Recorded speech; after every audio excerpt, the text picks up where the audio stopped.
স্বাধীন বাংলা নিউজে আপনাদেরকে স্বাগত। ওই যে 10 লাখ লোকের মিটিং করছে, 100 কোটি টাকা খরচ করছে, 100 কোটি জামাতে ইসলাম। বাসের বেড়া হইলে বুটে আয়, ভোট ভোট কর।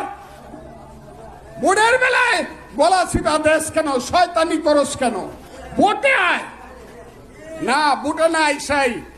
ইউনু সাহেব আমার, ওসি সাহেব আমার, ডিসি সাহেব আমার, সচিব সাহেব আমার, ব্যাংক আমার, বাণিজ্য আমার, ইউনিভার্সিটি আমার, হাসপাতাল আমার, সব দখল করে বসে আছো রাজাকারের বাচ্চারা। আর এটা ফজলুর রহমানদেরকে মানতে হবে।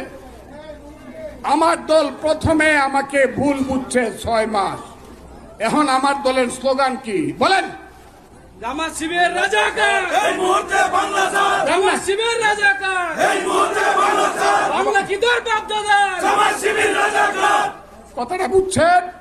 এখন আমার দল স্লোগান দিতে রহমান, আমাদের নেতা তারেক রহমান একবার যদি আঙ্গুলটা সোজা করে বলে, এই রে রাজাকারের বাচ্চারা, আমার বাপ কিন্তু মেজর জিয়া, যে 3 দিন পরে আইসা জামাতের ওই যে বেটা শফিকুর রহমান, ওলি আল্লাহ শফিকুর রহমান হাত জোর করে পায়ে ধরে বিএনপির পায়ে পড়বে।